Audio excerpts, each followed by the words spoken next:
All right, guys, welcome back to Propstream series, the second installment of this video. So the first one that you saw was the 17 different list types to actual pool in Propstream, where I just went over the basics. So now I just wanted to dive in each individual one. So before we get started, be sure to like and subscribe so you can see all the new videos coming up inside of our series.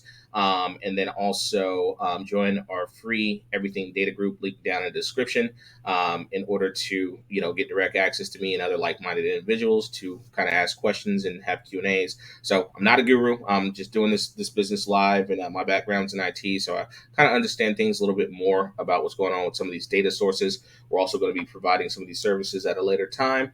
But I'm actually out here doing deals, and this is the stuff that we're doing to look forward.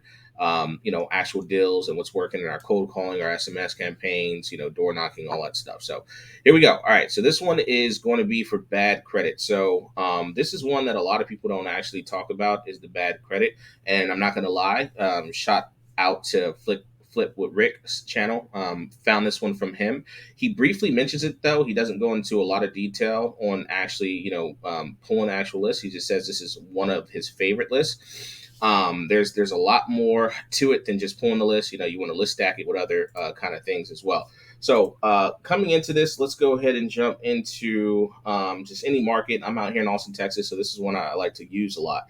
So inside of Propstream, once you actually put in that, once you put in the actual, city, state, county, whatever you're pulling, you're going to go to filters, and then you're going to look for lien / bankruptcy / divorce status. Okay. So what happens is these liens for bad credit falls under this other. Okay. So you have like tax liens, HON, stuff like that. But now when you hit other, check this out. So we just went from, let's see. So there's a ton of different, so about 300,000 properties in Austin, Texas alone. And then we hit other. And then now this filters it out to about 1,400. So a lot of times too, I like to use the county. So Austin, Texas is like Travis County. I'm completely virtual. So I can touch pretty much any zip code in the United States of America. So I always look at counties, and then like we kind of reverse engineer from there. So as you can see, instead of having like 1,400 or whatever it was, it jumped to 1,987. So again, this list here is under the lien / bankruptcy / divorce status, and then just hit other. All right, so now when you start opening all these up, not all of them are going to be related to credit. So you can just look at a couple of them first and foremost and kind of get a feel for what is what. But basically, when you come here, there's going to be a lien tab. And so you'll see here really quickly, this one is a lien that looks like an abstract of judgment, which is an actual law group. So this is actually a creditor. So this looks like, they have a lien amount from West Law Group. A lot of times what happens is this was a debt, and it went through a law firm because it's over like the minimum of like, $1,500 or whatever it is. And there was a case course assigned to it. And then now, like, for whatever reason, they didn't pay it. It got assigned to a law group. And then basically now this is what they owe. So this is a sign of somebody being in distress, obviously with multiple layers or stacking, as I call it. So that's just one example of the kind of data that you can find in here. So when we look at it some more, you'll start digging in here and kind of seeing some other names as well. So this is also, not every single one of these are going to be bad credit. So it could be like a contractor or something like that as well that actually suit them. But what I've seen is a lot of these do have like, liens from um, some of the bigger collection agencies and stuff like that. So let's see if we can just find one really quick. So this one's another one where it's like $97,000 owed. So this one was Dan Price Stone. And so judgment. Okay, so it looks like another judgment, judgment. And then this one here is another debt collector.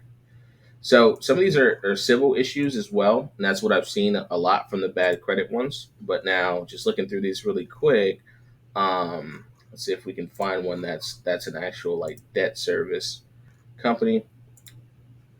There we go, Discovery Bank. So there we go. So now, as you can see, the creditor name is Discovery Bank. So this is one for $15,000, and this was issued back in like 2017.